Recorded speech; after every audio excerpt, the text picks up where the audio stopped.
Don't go anywhere. This is Ask an Autism Mom Live. Hi, everyone, and welcome back to Ask an Autism Mom Live.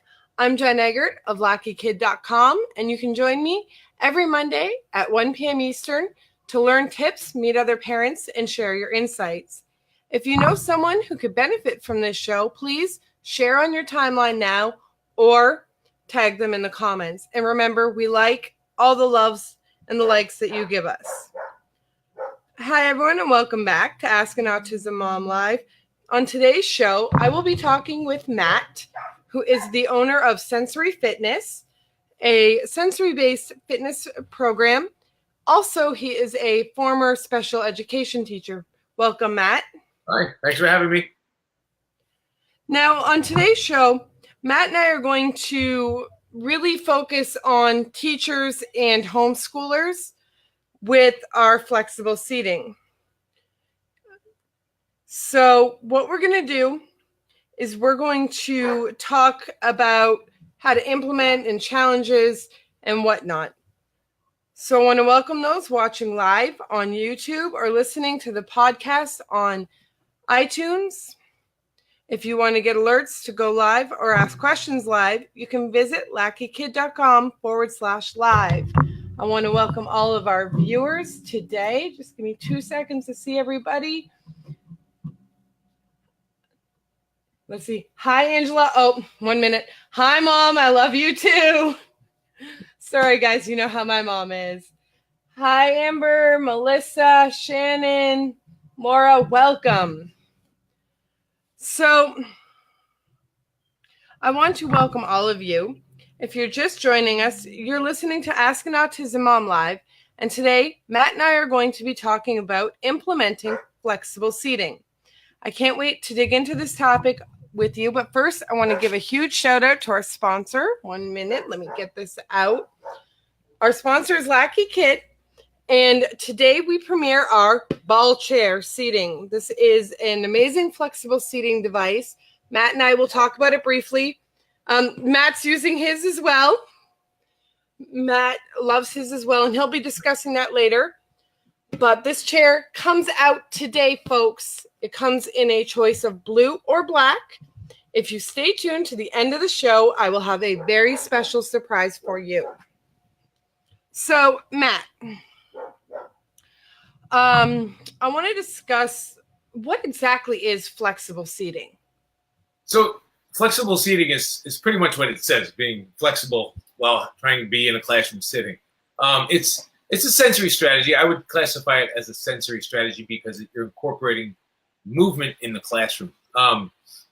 Flexible seating, is taking away the traditional sit at the desk on a hardwood chair, which not a lot of teachers use as much as it was traditionally. But it's allowing kids to be a little bit more flexible and dynamic in how they sit to attend in the classroom. So whether that is on a LakiKid ball or on a futon or a wiggle stool, and there's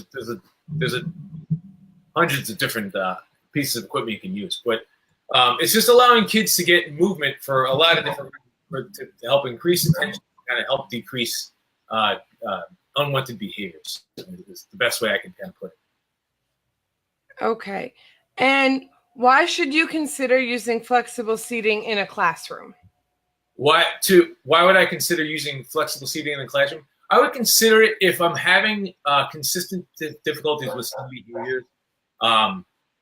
Just to kind of simplify it, if a kid is, if I'm having trouble with kids that are kind of higher alert or super low alert, I might consider figuring something else out. If I have a kid, I guess the squeaky wheel, the kid that's always getting the grease, the kid that's constantly out of his or her seat or moving around or fidgeting, I might want to think about using some alternative seating for this kid to help that kid attend to whatever it is I'm doing. As well, on the opposite end of the spectrum, if a kid is just consistently sluggish or lower alert, kind of just difficult to kind of get their attention and for them to sustain their attention, I might consider incorporating some movement in the classroom. So something like the LakiKid balance ball is a great way to get my head moving And when I get that, my head moving, that's my vestibular system that helps me increase their attention to whatever it is I'm doing. So behavior problems, difficulty to attending to sustaining attention, I would probably consider using something. Okay, and I just want to answer a question real quick. Christy, you asked if we can use it at home. Yes, I use it for homework. Matt and I were just discussing before the show that it's great for homework time because it gives them that movement and that freedom, but it also lets them focus on what they're doing with their homework. And doing any activity, like a tabletop activity or something you want to engage your kid in with whether it's building or doing a puzzle or something like that, you can have them sit in different ways rather than just sitting at. If you're having trouble with doing some kind of activity with a kid at home where you're incorporating sitting and you want them to stay in attention, try some sort of dynamic seating and see how that goes. Experiment, see what works and what doesn't. Now, what is the best way to implement flexible seating? The best way to implement flexible seating, well, number one would be to know the kid, to know your kids really well. That's really important. Knowing them, and then knowing the personality, knowing what they like, and the triggers and everything about the kid, and then also understanding kind of a basic understanding of sensory systems, and more so like the vestibular system and the proprioceptive system, because those are the two that kind of come into play mostly when I'm dealing with dynamic seating. And as a teacher, having a good understanding of that, and knowing my kid, putting the two together. Okay, so I know my kid is really, they can't stop moving. I can't get them to pay attention or focus for more than 5-6 minutes. And then understanding that, okay, if I give that kid some proprioception, maybe I put them on a bouncy ball, so they're getting tons of feedback in their legs. Maybe I give them have them lay on the floor on their stomachs and put some deep pressure on them, so to help calm them. So knowing those two things, I think, really is the best way to implement flexible seating. And experiment too. Don't be afraid to see what works and what doesn't work. I mean, as a teacher, I understand that comes down to time. If I experiment and it goes wrong, I could just create discord in the classroom and just have a bad day. I get that. But you see your chances, I would recommend you take it. As a teacher, when I was a teacher, I worked with kids with social emotional behavior disorders. And that was something flexible seating is something I just kind of funneled through. This is ages ago, before flexible seating it was just kind of coming out, and I didn't really know too much about it. Well, you kind of, okay, so I have a kid, their behaviors are popping off. I just started experimenting. I got actual big, old, huge desks that a kid could crawl under, and just things like that. I had to experiment. Otherwise, I had difficulty with the classroom, the management behavior. Now, who does flexible seating work best with? It works best, I guess the first thing comes to my mind is the wiggle kids, the kids that are just constantly moving. That I feel like it works the best for. Because you're so if a kid who's constantly fidgeting in his seat, if I get them on a ball or get them on a wiggle stool, then they're able to get that movement. And and then I can get them kind of to attend to the task, and incorporating that movement that they're so seeking. Also, kids with kind of weak cores and kind of low tone in this kind of area that have trouble sitting at a desk, that would be another one that works really well.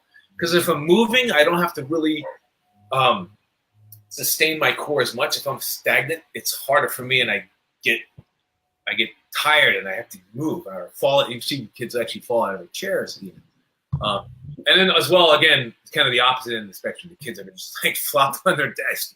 Okay, this kid needs to move. I need to get this kid moving. But incorporating movement in the classroom is tricky because it's classroom management. You can do whole movement breaks. That's great. But also, if it's just an individual base, maybe on something bouncy or something moving or a balance board or something to get them up and get the vestibular system going. Perfect. Now, I want to ask about the challenges that flexible seating may bring. So the challenges, and I know this full well because this was an experimentation for years, but just the management of the equipment. So if I have these things, if I have a ball in there, these are light. Kids pick them up all the time. They want to throw them. So management of the equipment, and there's so many different kinds of things you could do in a classroom to implement flexible seating. I think I mentioned this before. One time I was observing a classroom. The teacher had a canoe that was awesome, and the canoe was just they could rock back and forth. So what are the difficulties with having a canoe in your class? Well, kids pile in there, they use it as a toy, and so it's just management of the equipment. There's a lot of different things you can do, and then you have to set up rules and guidelines with the kids, and that takes time. And so really, it comes down to management of the equipment. Also, things backfiring. So I put a kid on a wiggle stool, and they keep falling off, or it's too much movement. So then I have to go back to the drawing board, and that takes time. And as a teacher, you don't have time to as much time always to focus on one individual kid or a few individual kids. So just management of that equipment and getting a good understanding of sensory and how that applies to everything. It takes time. Now, just based on one of your answers, I just came up with a question in my head. You said if you have a child on a wiggle stool and they keep falling off. Now, would you move that child to an alternative form of seating other than the wiggle stool or back to their regular desk? Oh, I guess it depends what they were sitting before, but I would probably, if I moved them to the wiggle stool, I probably had a problem with them in their original desk, so I might try something else. If a kid keeps falling down, then maybe I want to think about giving them some parameters, give their body some space definition. So maybe I've seen kids sit in a cardboard box. And just having the cardboard box on the side was enough to give them some feedback, and they were a little bit more happy and able to. Or maybe putting some weight on them, just giving them some body feedback. So I would keep experimenting with. If a kid keeps flopping out of a seat, I'm going to change that seat and see what works. Okay, so don't give up on your first attempt. Don't give up on your first attempt. Yes, keep going. Now, I want to talk about the baseline to look out for before and after implementation. Okay, so I guess baseline would be like looking at the behaviors. The word behavior, but whether they're a high alert or low alert, if they're disruptive versus not disruptive as much, I would look at frequency. I would look at duration. I would also look at productivity, engagement of an activity, if that increases or decreases. I would be looking at these bullet points to see if it's working at all. And again, it takes time. I wouldn't give up. Sometimes it's going to take longer than a week or 2 weeks, or who knows. You have to just keep trying. If at the end, it might be a thing that's too difficult for some classrooms to manage, because it comes down to teacher style, comes down to those particular kids that year, comes down to the equipment you're using. There's a lot of factors. Okay. Now, I have some questions. Let me just quickly go through them. Christy, yes, you can use it in home. ABA therapy, I would speak to your ABA therapy about it, asking and seeing if they are open to it. Nettie, I love that your school had a very open third grade class a few years back. They use ball chairs, high and low stools, rocking chairs, you name it. That is an awesome classroom. Does it work with any age? I would say it's more school age children, but as you can see, Matt is sitting on one right now, and he has no problem. Well, when I went back, sorry. Matt. I went back to school and I had a better grasp of this stuff, and I was classified ADHD. I was classified with a learning disability. School was a super big struggle for me, and this was in the 80s and 90s. Going back to school, 5-6 years ago, I incorporated this stuff, and I stood in the back of the classroom. I stood on a balance board, and I was way more engaged.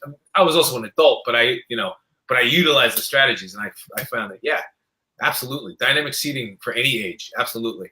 Even with going around your day, incorporating movement throughout your day. Absolutely.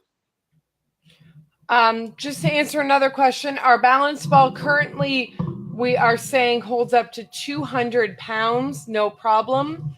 I've had multiple testers at around 200 pounds, and we have not had a problem. Now, Jason has a comment to make that his goal is to provide a variety of products for flexible seating options. Currently, we have 3 products in our product line to help with those. Our design is designed mainly for elementary, middle school kids in mind. I do have a high school student at home. I have a 14-year-old, and I will admit I could not get him to study for his major test last night. He was all over the place. So I pulled it out and I sat him down and we studied. And about 3 minutes ago, I just got a text saying that he got in the 90s. He will find out the exact grade in a little bit. So, yes, I used it for a teenager. Yes, it got him the concentration and his grade improved. So I can't complain. Jennifer, with your 3-year-old and sitting still, the ball chair might be a little bit too big. Matt, have you had experience with little ones on the ball chair? I have a 4-year-old, and my guy likes to roll over it. I'd say this might be a little big because you want their feet on the ground as well. If their feet, they're just going to roll off. But I mean, something also to consider is that they're 3 and 3-year-olds like to move, and then if it's you see it way more than most 3-year-olds, then yeah, keep trying different things. But yeah, I think that these particular balls might be a little too big for a 3-year-old. But you said rolling around. Riley rolls around on it as well. She likes to lay on her belly and rock back and forth. Something like this is a great movement break. I use these things all the time with my clients. I've seen them in school, and I also sorry, not in schools. I've used them I use them with my own kids to come down in the basement to get a movement break, and they're great. I have them get on their stomachs, roll over, sit on, bounce up and down. They like to one of the things I like about these is when you're done with them, it's hard to see. You can just plop it on the ground, and it'll stay. When you sit on it, it kind of moves. It's hard for me to show you here, as opposed to like if I just had a regular therapy ball. What I've used to use is like an old steering wheel ring. Goes to the steering wheel, and I would put that on the ground and that. But that's 2 pieces of equipment. That's a pain in the butt. Whereas this is 1. So it's kind of nice. And my kids like to grab it and like turn it upside down and bounce on it like a hippity hop ball. So it's kind of cool watching the kids use the stuff and see what they do. I love their creativity, especially when you tell them this is how you use it, and they say, "But this feels good. I like this." Yeah. You follow the kid. Now, Jennifer, I do want to tell you, the ball may be too big, but we do have other options in our line. If you want to join our Facebook parent support group or message me later, my name is Jen Eggert on Facebook. I can help you find other seating options that may help a 3-year-old and be more age appropriate. Now, Jason is saying it should work for a preschooler or kindergartner as well. He has provided some of our products to his daughter's preschool class, and they are actually testing it for us as we speak. Great. Melissa, yes, we do have the wiggle seat. That is part of our line. I have one myself, and I love it. It's a simple cushion that you can move around. And you said your son likes it with his feet on it. That's a very different way. We tend to sit on it, we lay on our belly on it and rock back and forth and so forth. But using it for your feet is interesting. I'm going to have to try that with Riley. And like Jason said, he reiterated what Matt and I are saying. It's about experimentation to see what works for your kid by introducing different equipment and seating options. Laura has a question for you, Matt. Are there any exercises that they can do with the flexible seating? With this ball or a flexible seating in general? I guess flexible seating, that could be anything. It could be a kid laying on the ground with weight on top of him. It could be a kid sitting on a couch, on a futon or a couch or something like that. So, but with the ball, there's a lot of things you can just sitting on it. I saw a comment about does it do core? Yeah, absolutely. Sitting on any unstable surface where you're kind of wiggling, I'm activating my core. Absolutely. And removing anytime I'm on an unstable surface where I'm sitting or I take my legs away to help me balance, then I'm activating a core. So yeah, getting on top of it and rolling over is great. Weight bearing on the hands. It's you strengthen neck and shoulder by having the kid on the stomach because the gravity's pulling against them. Having them pick up and throw it, just throw it at a wall or back and forth or at a target, something like that. You're getting all sorts of movement and exercise. Absolutely. Now you just touched on this briefly, but Nettie wants to know, does it strengthen core muscles or is it just an alternative for those with low muscle tone? Yeah, it strengthens core. If I'm sitting on this ball and I'm here and I have to rotate, I have to pick something up or move it, or anytime I'm moving on an unstable surface where I'm not using my legs, I'm really kind of utilizing my core. If I'm just kind of hunched over, not so much. But if I'm back and forth and I get my head back or to the side, side to side or back and forth where my head's going back over my hips, and vice versa, and the other way as well. Then yeah, I'm activating my core. Absolutely, yeah.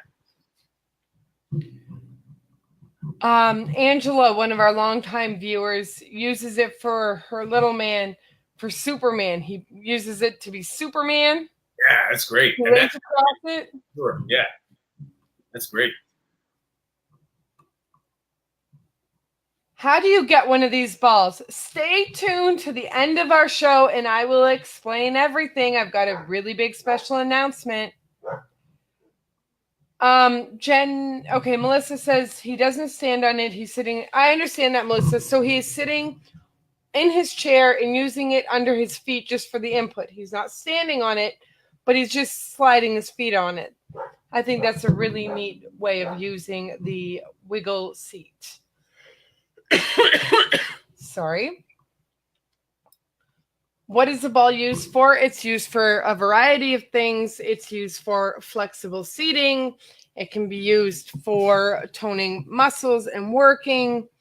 Matt, do you have any other ideas what the ball can be used for?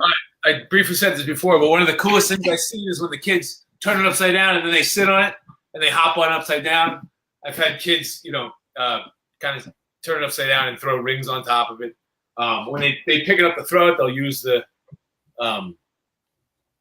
these. We went to the fair over there. What was it, July? I don't remember what it was, but my kid for the first time saw cows being milked. So he thought this looked like a cow, so he was like practicing.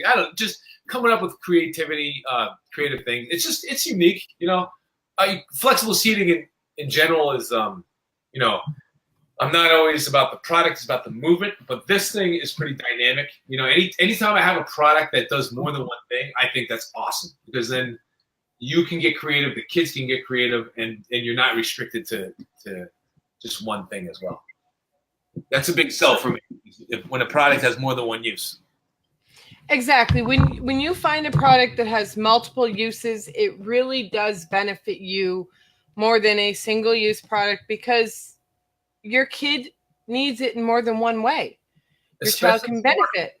Especially when we're working with kids with sensory issues because your nervous system changes on a daily basis, sometimes on an hourly basis. And, you're following the kid's motivation, what's going to motivate that kid. Yep. So you're constantly navigating all of these factors and having something that you can be dynamic with is really, really helpful. As a teacher, as a therapist, as a parent,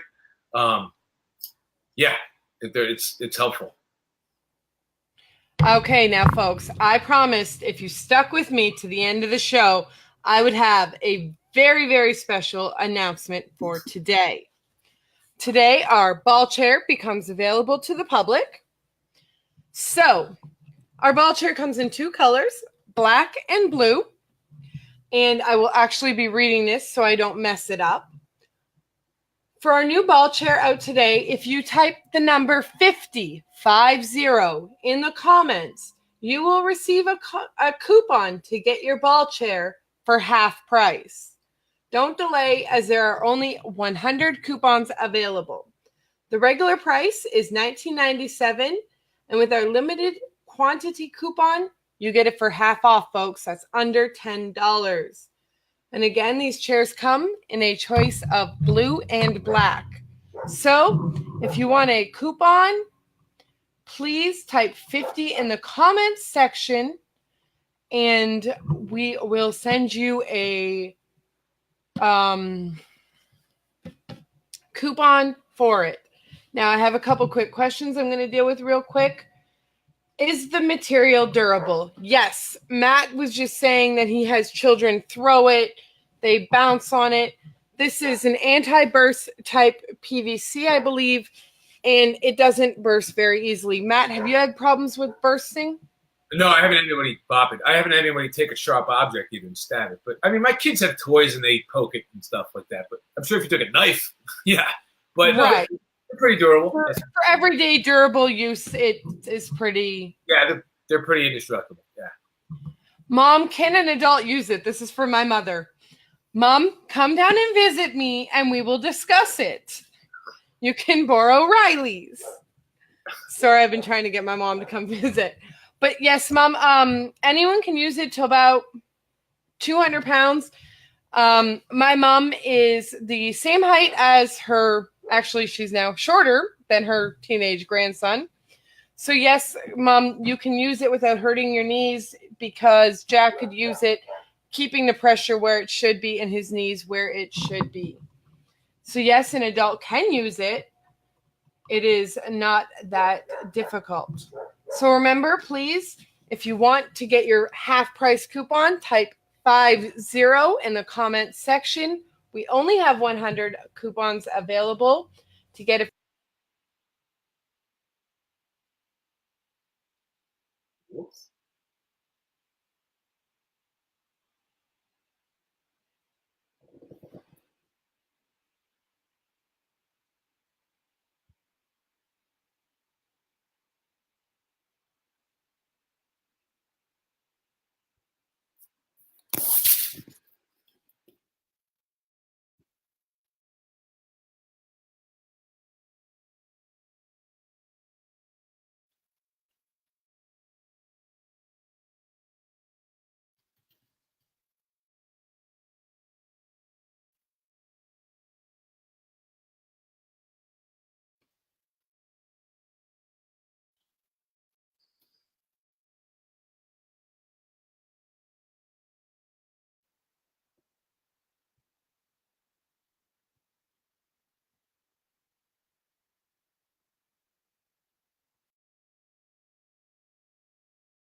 Melinda, Mary Ellen, do you see me?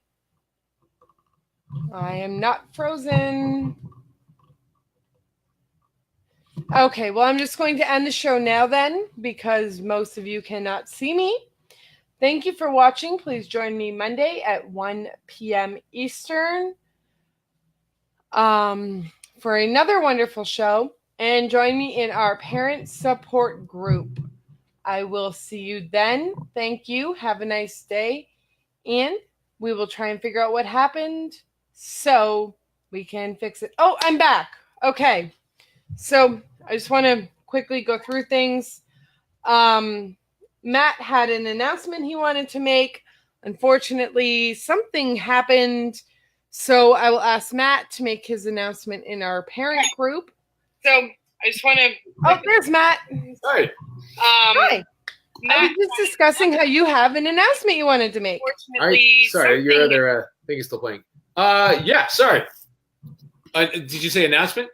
Yes, you wanted an announcement to make? Oh yeah, so I just want to let everybody know that I'm doing running a workshop for sensory strategies in the classroom. It's nationwide. If you'd like to book it or find some more information about it. The best place is probably on my Facebook, Sensory Fitness Tacoma. I do have a website, sensoryfitnesstacoma.com. I need to update that though, but the best place to find out the information would be Sensory Fitness Tacoma on Facebook. And Matt, you are in our parent support group as well, are you not? Yes, I think so. Yes, I am. So if you have questions for Matt, he is in our parent support group. I am 90% sure I added him. So if you have questions for him, I know he will try and answer them when he has a chance. I'd be happy to anytime, yeah. So thank you all for watching. Sorry about the freezing. We're not quite sure what happened. But I'm happy Matt was able to come back and finish our show with us. Thank you for watching. Remember, if you want to get a ball chair for half price, type 50 in the comment section and we will send you a coupon. If you have not joined our parent support group, please join our parent support group at LakiKid.com/group. You can reach me there anytime. You can PM me. You can post and tag me. I am available. I also have a wonderful group of ladies who help me run the group to keep it a safe and happy time. Until next time, everyone, remember, every child brings good luck. Bye. Thank you, Jen. Thank you, everybody.